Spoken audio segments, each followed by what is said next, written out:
Get back into it. According to most health workers, there is nothing as painful as natural childbirth labor on planet Earth.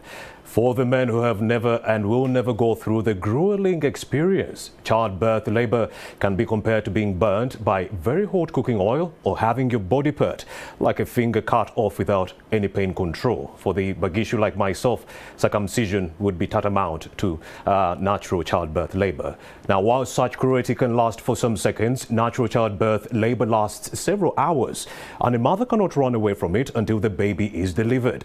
This is why more and more expectant mothers, mainly those who cannot afford this operation, are opting for a C-section, which, however, can cause some complications. To better understand this dilemma, I'm joined by Nicholas Mugagga, a medical consultant at MUGAGGA Hospital and St. Joseph Hospital, to talk about labor analgesia, or painless labor, which is slowly being taken up by various hospitals, although in developed countries like the United States, 4 out of 5 first-time mothers use it. A warm welcome to NTV Weekend Edition, Dr. Nicholas.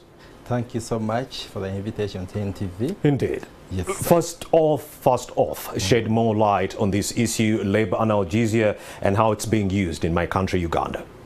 Labor analgesia is actually something that has been with us for over about 170 years. 170 years. It was discovered about 1847 by one Simpson, and this guy was given an award for having made such a wonderful discovery by the Queen of England. Indeed. This was against the usual teaching of the church, because as we know clearly from the biblical teachings, labor was the punishment a woman got for causing the man's exile from Eden. That is after eating the apple? After eating the apple. In Genesis. So the teachings then the church was so against about labor analgesia, and the Bishop of Canterbury then was so against labor analgesia.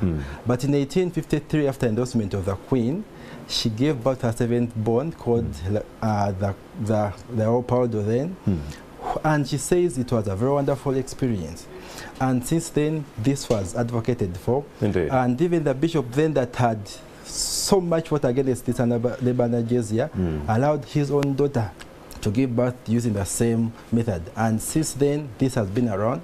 But unfortunately here, there was a study that was done in 2015 in our MUGAGGA National Referral Hospital by Dr. Nabukera, and they showed that it's only about 7% of the mothers that give birth in our setups that know about this, for something that has been around for over 170 years. And it's simply because the mothers don't know. And when she finished the study, the mothers that asked about the labor analgesia thereafter, about 88% of them actually were willing to, if given an opportunity, to try labor. Because on earth, as you explained, there is nothing as agonizing as labor pain. I know, right? And but talk to our viewers who are really staunch religious people who believe, like you did say in Genesis when Eve ate the apple, that a woman shall go through pain in labor. So talk to those individuals who are still believing in that kind of a fact right now, right here on NTV tonight. For us, let's read our Bibles, Genesis chapter 2, verse 21.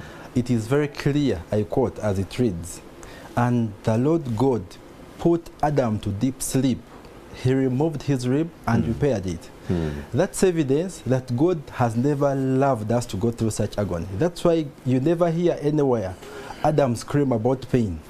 The man slept completely. So it's no problem. Actually, I believe that's where we should all take it on from, that there is nothing wrong that God says about the analgesia, because he did it himself, and it's him that gives us the knowledge to make this discovery such that we can live and enjoy this world without any pain as we give birth to lives. Yes. So does this increase the risk of back pain?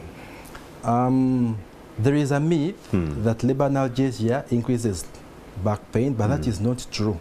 You see, science is informed by research. It's been shown that about 20 to 70% of women that give birth, whether by vaginal birth, whether by general anesthesia when they're put to complete sleep during surgery, whether by spinal anesthesia, will get a back pain. And the back pain originates from as early as the pregnancy gets to about 20 weeks, because your uterus that was just about the size of your fist, about 60 grams, is going to distend with a growing baby to about 2 kilograms.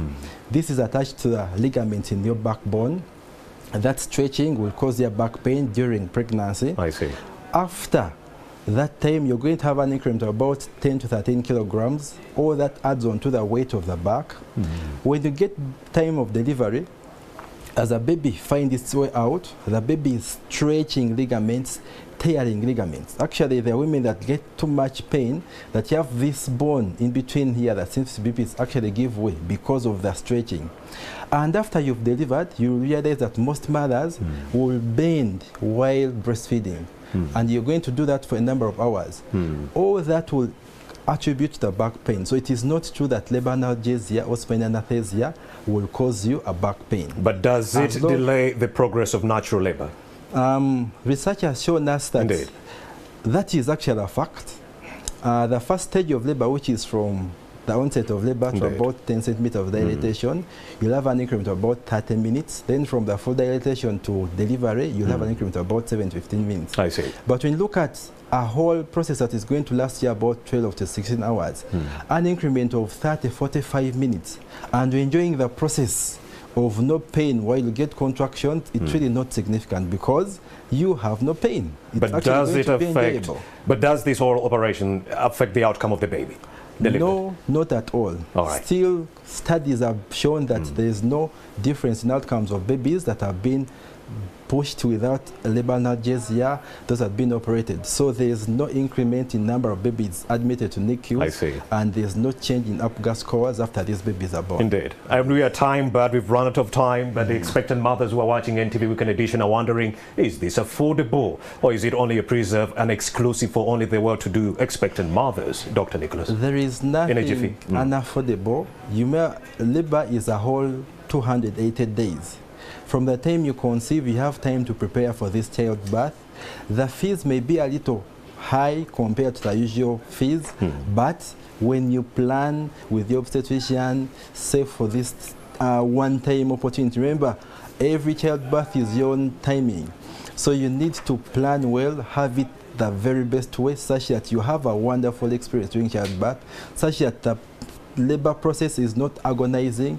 You're not going to get lamenting because you have to give life to another. Indeed. That is Dr. Nicholas MUGAGGA. We've run out of time, but it's been a very, very fruitful conversation. Thank you for making the time to speak to us right here on NTV Weekend Edition. Thank you so much for invitation. All right, we shall make time some other day and invite you again for more of these deliberations. But thank you for coming. You're welcome. All right, just stay put for a second.